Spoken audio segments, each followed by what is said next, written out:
What happened? We got no music. I don't hear any music. We should have music. Okay. There it is. There it is.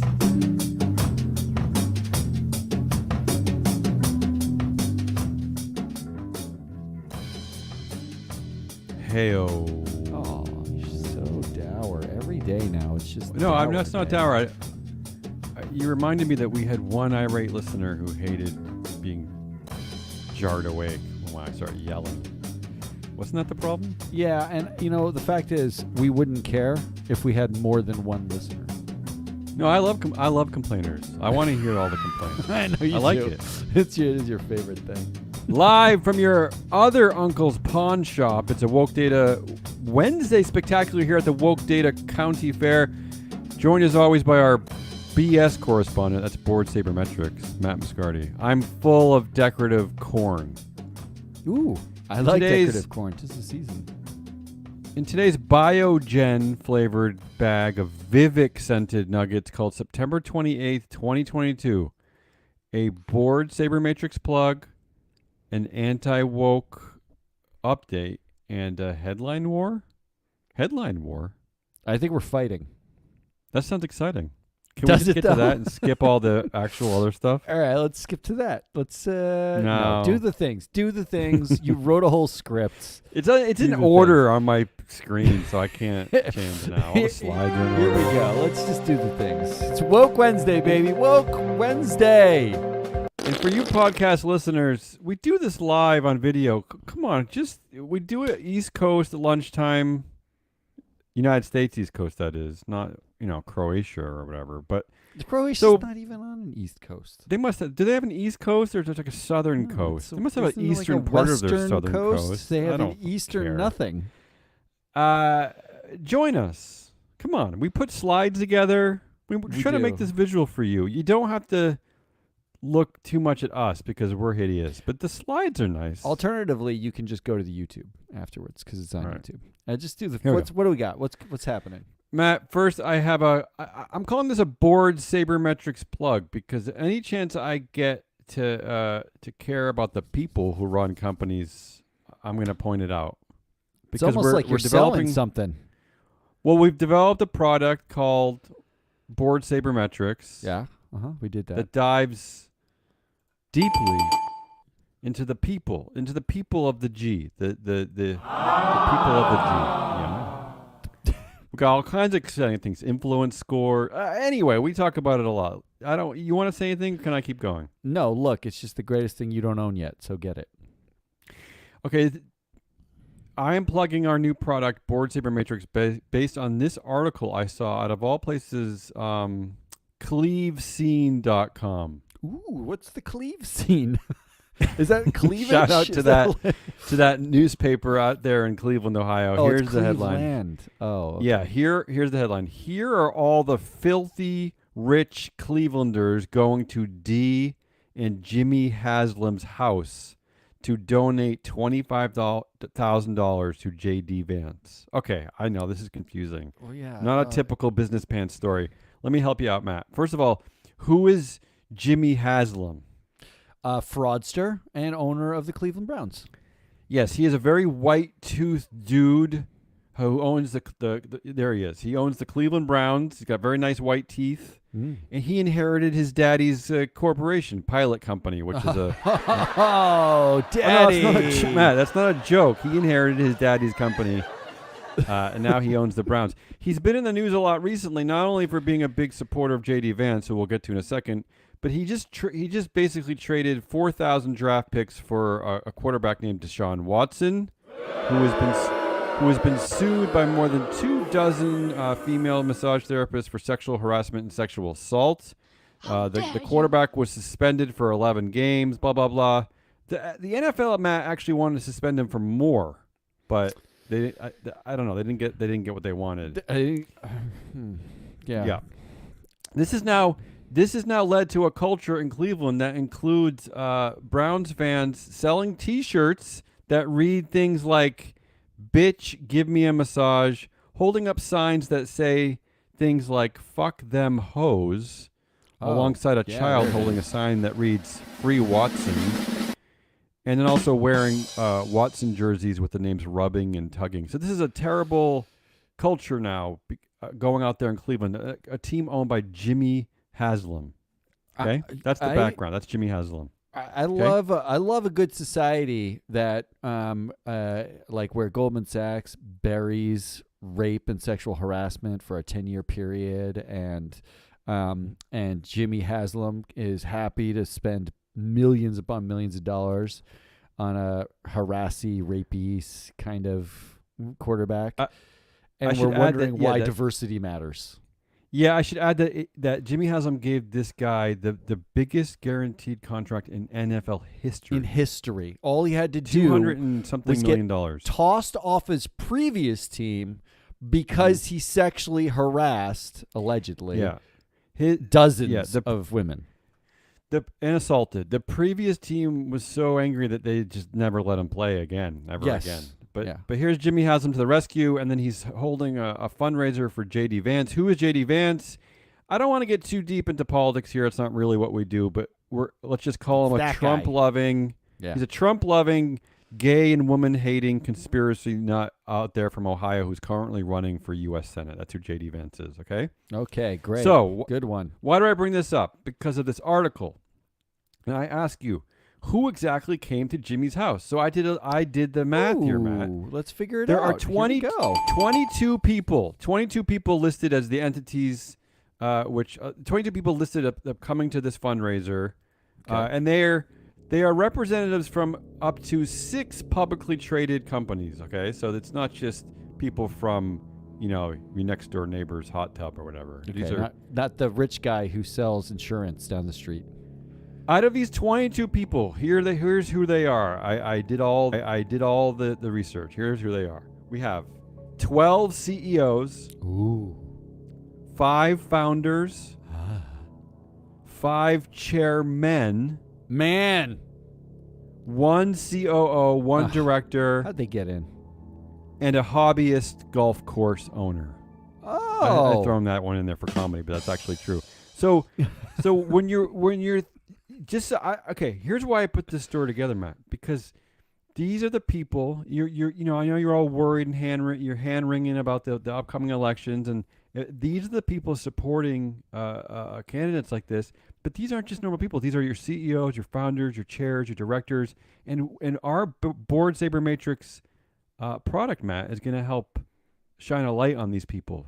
Yeah, we already shined the light. Yeah, I don't know if anybody listened to yesterday's show.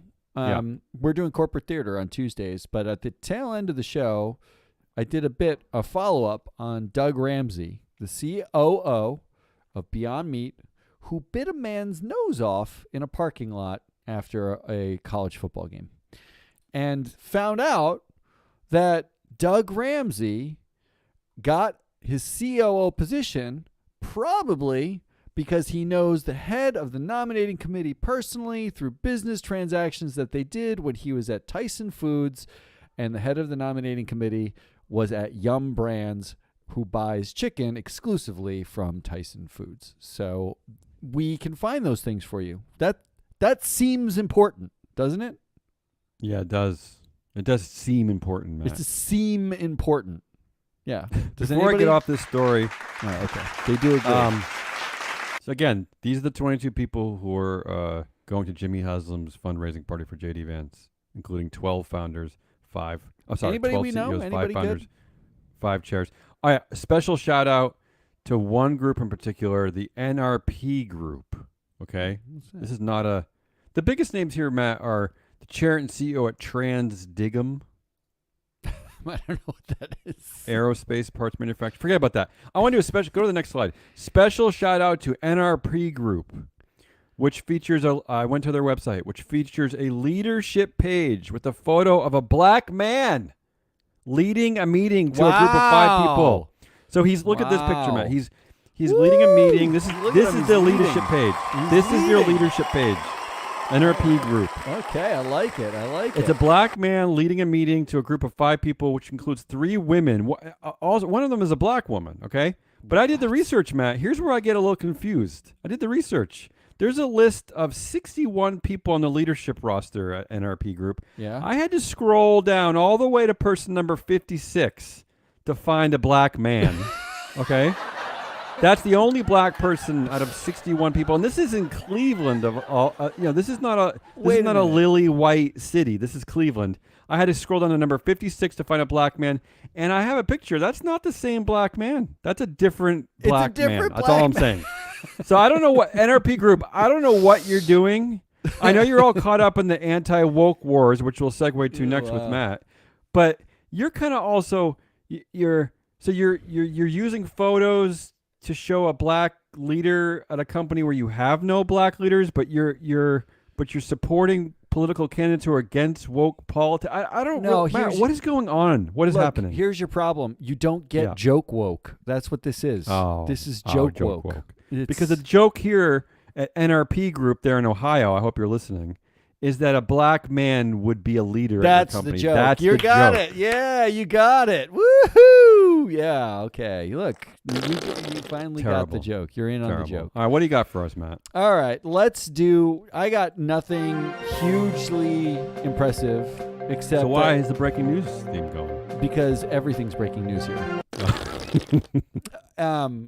Okay, so I have some Vivek updates. Everybody wants a good Vivek update. Matt, is he buying headlines and articles? Like he's everywhere. He's the new Tariq Fancy. That's what he is. He's is everywhere. The anti-woke Tariq Fancy. Here's the thing about Vivek. If you don't know who Vivek is, he wrote the book called Woke Inc. He basically also from Ohio. He's from Ohio. He basically is just on a speaking tour raising money for Strive Asset Management, in which they strive to be anti-woke. He says all over the place that they're about they're nonpartisan. This is what he says. Sure. These are quotes. I'm not making it up. He said they're nonpartisan, and he says that what their goal is effectively to democratize investing so that the people, the funds reflect the people. All right. Here's wait. Back up a second. Is that really true? That thing you said about strive, is that, or are you making that a joke? In which they strive to be anti-woke? Is that really? He didn't say that. He didn't say they strive to be anti. Hoping. No, but they do strive for something. I want to give you. Here's some nuggets from Vivek's world. Okay, I love nuggets. First, in what has to be. I don't know if we have music for this, but this is the best anti-woke interview description of all time out of the FT from Vivek. Ooh, that's creepy. Is that music. Appropriate music for this? That feels creepy. All right, here's the creepiest anti-woke interview of all time. He says, he said he met recently with Chevron's chief financial officer. Chevron is one of the holdings of Strive. I asked him to kill that music. It's I can't understand. I'm so confused. He met recently with Chevron's CFO to lay out his belief that oil companies have no business trying to bring down the carbon emissions of their suppliers and customers. That's what he met with the CFO to say. Now, the fact that this guy gets a meeting with the CFO, why doesn't the CFO meet with us? We have more information about what Chevron actually does than Vivek does. He's a political pundit, effectively. Yes. But here's the quote. Political theater man. Yes. Here's the best quote of all time. Quote, "It's like McDonald's volunteering to take responsibility for the adult body weight of anyone who's eating a Big Mac," he said, over a meal during which he ordered 5 different Mexican dishes, took a few bites of each, and left the rest uneaten. The FT made sure to point out that it wasn't that. I don't know if is it comedy? But the FT made sure to point out that he ordered 5 Mexican dishes, took a few bites of each, and left the rest uneaten. What is that? Is that like a macho display of wealth, of power? I don't know what that is, but I do know that someone at the FT thought that was amazing. I think it's actually an important side note there. It is I think it is demonstrating something. I don't know what. Oh, and P.S. That food waste is woke. Maybe that's what it's demonstrating. He's striving to point out that He's always striving. That caring about wasting food is woke. And P.S. McDonald's taking responsibility for the BMI of its customers is in fact important because why is that such a problem anyway? Why is that not? He's basically saying, McDonald's, your lane is shoving diabetes down people's throats. You need to stay in your lane and stop doing what people want, which is to get healthier. Just stop it. That's what he's saying. Isn't that what he's saying?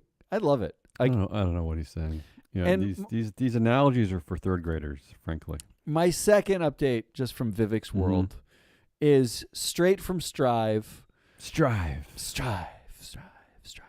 from Strive. Here is, I read, they just launched a new fund. STRV is the ETF, and they've already launched DRLL, Drill and Strive. These are the two ETFs that they launched. It is comedy. From Strive's website. Matt, is there anything better than ticker humor? There's not enough of it. I mean, why Drill and Strive? I mean, what a brilliant... I mean, ticker humor. It's the greatest. I think they outlaw, like, definitely inappropriate. Like, you can't get ass, like, for instance, right? Like, can you get Drill or Strive as a license plate? Is that allowed? I don't know. He might own the rights to it now. We might have to pay him royalties. Although royalties, are they woke? Are they anti-woke? Yeah, they might be woke. They might be woke, so I don't have to pay. Yeah. Here's from Strive's website. This is what Strive is attempting to achieve with these funds. Quote, Strive is an Ohio-based asset management firm whose mission is to restore the voices of everyday citizens in the American economy by guiding companies to focus on excellence over politics. What does that mean? What is that everyday America? Is that code for something? What is everyday citizens? Wait, they're not the citizens who are only here on weekends.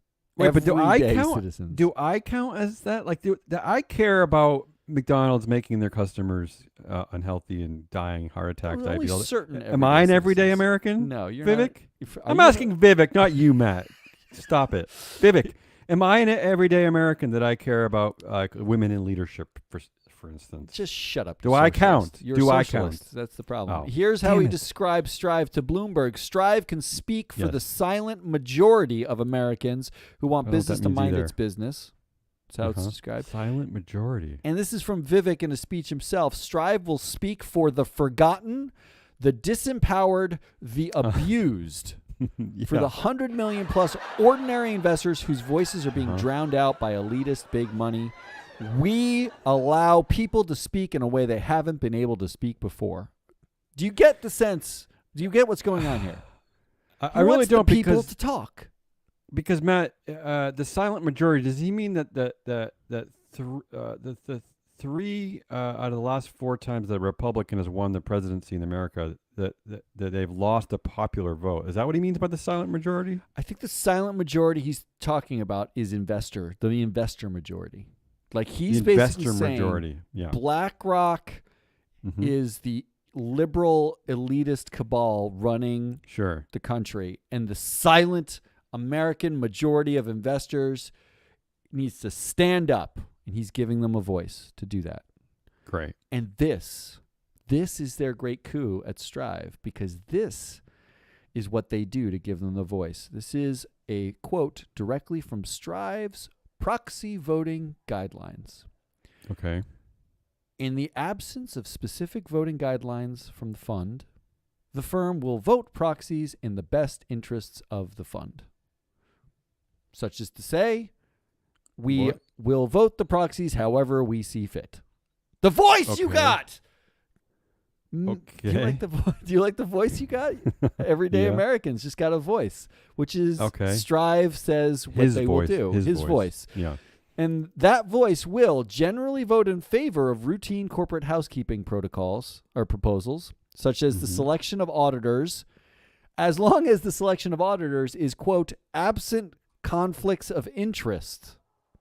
A little G. Okay, but that sounds a little woke. That sounds a bit like an ESG thought, though, right? Isn't that what ESG measures for? And there's a G in ESG. Yeah. Does he? I don't think he saw the G. I think he's confused. He must have that wrong. Because why would he have a say in that? Why should he get a say in the conflicts of interest? He is confused there, I think. But he also says that Strive, the firm, will generally vote in favor of and advocate for board members. So he's going to greenlight board members. Generally. Okay. So only white board members, maybe? No, it doesn't say that. It does say will generally vote against board members and proposals that advance social or political agendas. Oh, but I thought they were nonpartisan.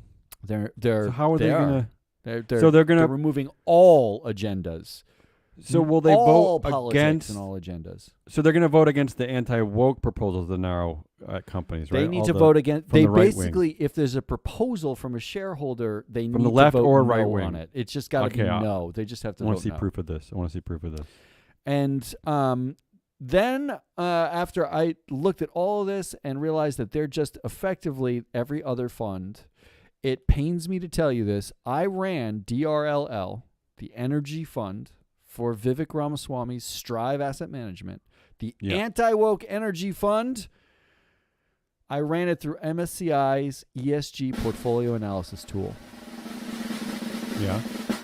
MSCI rates it AAA. What? Strive's DRLL ETF. Yeah. The holdings in that fund. That can't be.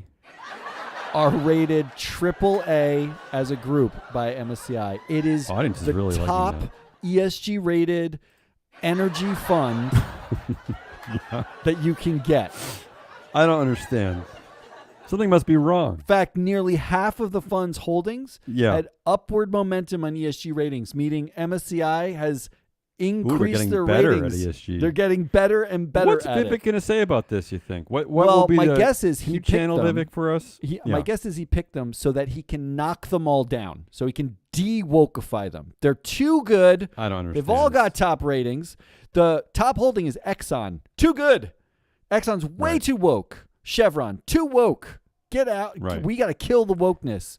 And that, I think, is what's happening. He currently, unwittingly, is the best ESG energy fund for fossil fuels that you can buy right now. So go get it. AAA. That's AAA. Doesn't get better than AAA. That's all I got. Congratulations to Vivek, by the way, for becoming. I think he's the new arbiter of truth in the world. He might be he's the emperor of truth. He's representing the everyday Americans, representing the people, the silent majority, the people in the shadows. And I like that he now is the shadows. I'm saying that. And I like also now that he determines what's quote unquote political or not. Yeah. So say there's a history of sexual harassment at your company, right? And a shareholder wants to have a report on that because that's terrible. Old Vivek gets to determine maybe that's political, Matt. Maybe asking about things like getting assaulted by your manager. That sounds political, right? You sound like a Democrat. It sounds like a Democrat. Congratulations, Vivek. You're the true arbiter of truth of the world. All right, let's play a game. Okay, let's get out of this. Oh, I'm exhausted. Okay. Here we go, Matt. We have a woke versus climate change headline war. This is completely arbitrary, meaningless, stupid, whatever adjective you want to give it. This is a nonsensical game where you're going to tell the audience a climate change headline. Yep. I'm going to counter it with a woke headline, and then we're just going to see who wins. What's winning? We didn't have a very thorough pre-production meeting on this one. This is so arbitrary. All right, I go first. Number one. Yeah, All go right. ahead. Number one. First headline. And this is, the headlines have a theme. They are climate change things that you probably won't like, but are very okay. I like it. That's the theme. Number one, climate change is making the skies worse for astronomy. Oh, because harder to use your telescope? Clouds. Why? Clouds. Yeah, exactly. Worse I was weather. thinking just pollutants. Pollutants? Yeah, all the things. Clouds. I like It's it. worse. All things. Yeah. All right, I have one. I have a list of 5 woke headlines. All things meant to trigger the Viveks in the world, I suppose. These are Vivek triggers, I suppose. Vigors. Yeah. Here's the first one. The EU splashes taxpayer cash on lipstick lessons and lacy lingerie for men. Okay, good headline.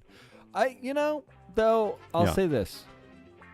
I do think Sky's Worse for Astronomy is more annoying to me. You don't like the trigger of a million euros funding for diversity projects?